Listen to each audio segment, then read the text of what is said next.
الحمد لله القائل إن الذين يؤذون الله ورسوله لعنهم الله في الدنيا والآخرة وأعد لهم عذابا مهينا أشهد أن لا إله إلا الله وحده لا شريك له وأشهد أن محمدا عبده ورسوله اللهم صل وسلم على سيدنا محمد وعلى آله وصحبه أجمعين أما بعد فيا أيها المسلمون اتقوا الله أوصيكم وإياي بتقوى الله فقد فاز المتقون قال الله تعالى يا أيها الذين آمنوا اتقوا الله حق تقاته ولا تموتن إلا وأنتم مسلمون. Muslimin yang dirahmati Allah Subhanahu wa taala. Saya berpesan kepada diri saya dan hadirin sekalian, marilah kita sama-sama memperkasakan ketakwaan kita kepada Allah Subhanahu wa taala dengan sebenar-benar takwa, dengan melaksanakan segala perintahnya dan menjauhi segala larangannya. Mudah-mudahan kita mendapat kejayaan di dunia dan di akhirat. Khutbah kita pada hari ini akan menerangkan perihal-perihal isu yang berlaku beberapa tahun sebelum ini, iaitulah serangan dan penghinaan terhadap Islam masa kini. Hadirin yang dikasihi Allah sekalian, kemudahan teknologi yang terdapat di rangkaian internet pada hari ini membolehkan segala informasi terkini dapat dicapai semudah di hujung jari.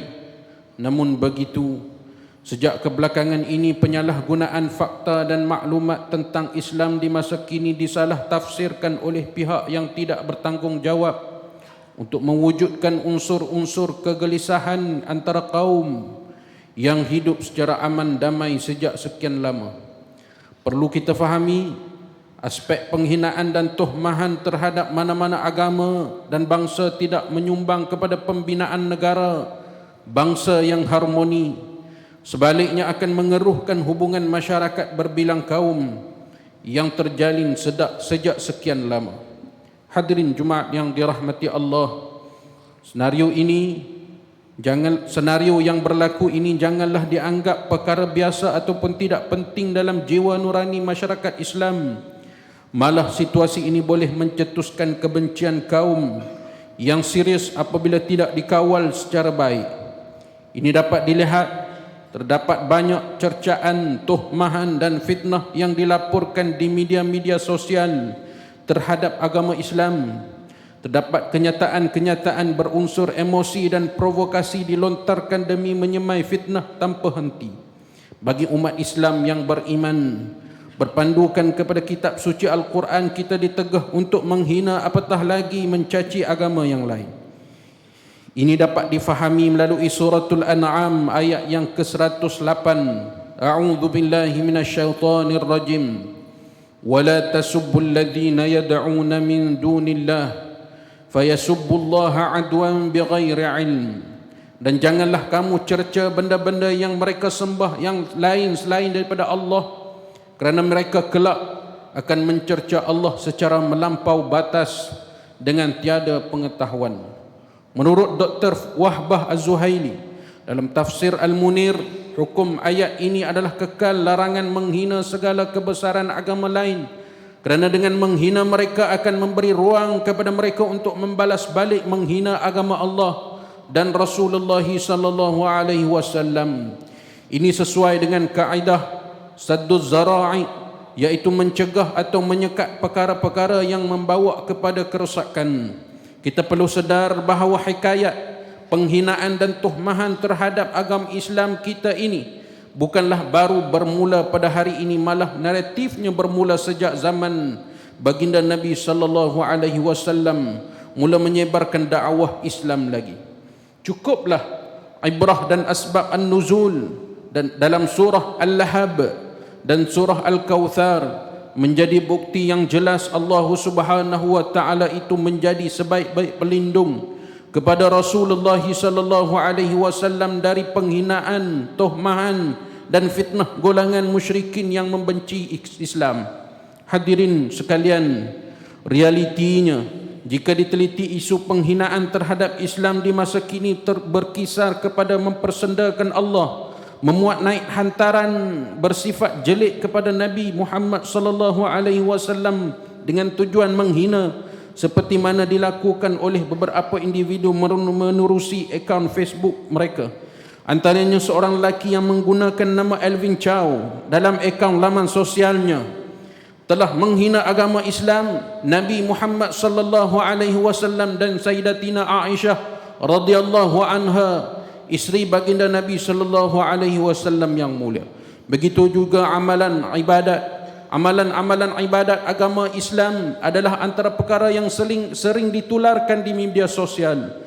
Bagi umat Islam, menjadi kewajipan bagi kita untuk menjaga kesucian agama Islam dari terus diperkotak-katikkan dan dipandang serong sepanjang masa. Kesucian agama Islam perlu dipelihara ibarat menggenggam bara api biar sampai menjadi debu.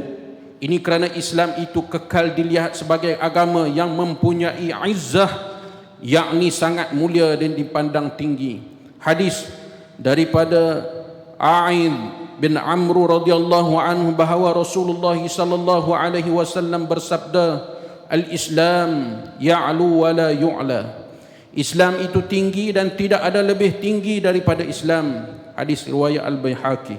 Muslimin hadirin sekalian, tausiah dan pengajaran yang dapat diambil daripada khutbah kita pada hari ini, yang pertama, umat Islam hendaklah meyakini bahawa agama Islam adalah agama yang benar dan unggul daripada agama-agama yang lain.